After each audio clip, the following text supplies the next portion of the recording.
Hi குட்டீஸ், welcome to my channel. குட்டீஸ், நான் இன்னைக்கு உங்களுக்கு எவ்ரிடே ஆக்ஷன்ஸ், அன்றாட வாழ்வில் செய்யக்கூடிய நல்ல விஷயங்களை பற்றி சொல்லித்தர போகிறேன். நீங்களும் எங்கள் கூட சேர்ந்து கற்றுக்கோங்க. ரெகுலராக காலையில் நம்ம சீக்கிரமாக எந்திரிக்கணும்.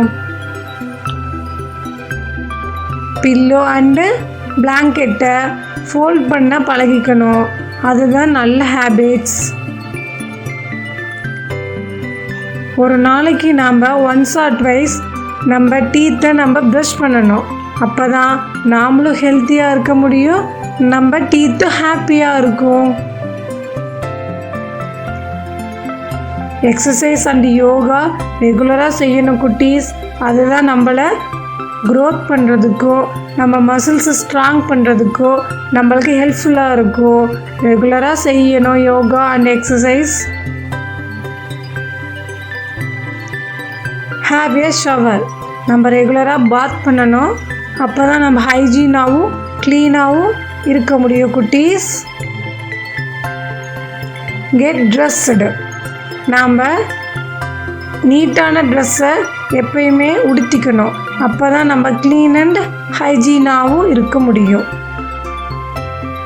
ஹெல்த்தி பிரேக்ஃபாஸ்ட், மார்னிங்கில் பிரேக்ஃபாஸ்ட்டை எப்பயுமே ஸ்கிப் பண்ணக்கூடாது. நல்ல ஹெல்த்தியான பிரேக்ஃபாஸ்ட் எடுத்துக்கணும். பேக் மை பேக், நம்ம ஸ்கூலுக்கு தேவையான நோட் புக்ஸ் எல்லாத்தையும் நாமளே பேக் பண்ண கற்றுக்கணும். இப்போ ஸ்கூலுக்கு போக ரெடி ஆகிட்டிங்களா குட்டீஸ்?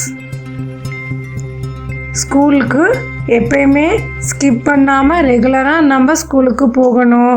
அங்கே நல்ல விஷயங்களை கற்றுக்கணும், நல்லா படிக்கணும் குட்டீஸ்.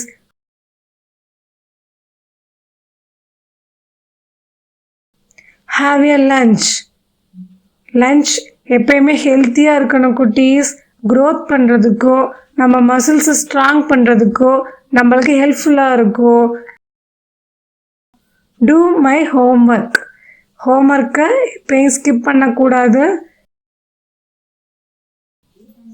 ஈவினிங் டைமில் நம்ம ஃப்ரெண்ட்ஸ் கூட எப்பயுமே விளையாடணும். அப்போ தான் நம்ம எனர்ஜெட்டிக்காகவும் ஜாலியாகவும் இருக்கலாம். ஹாவ் டின்னர் எப்பயும் ஸ்கிப் பண்ணக்கூடாது. ஹெல்த்தியாக எடுத்துக்கோங்க குட்டீஸ். Go to bed. Good night குட்டீஸ். Thank you for watching. Bye bye, kitties.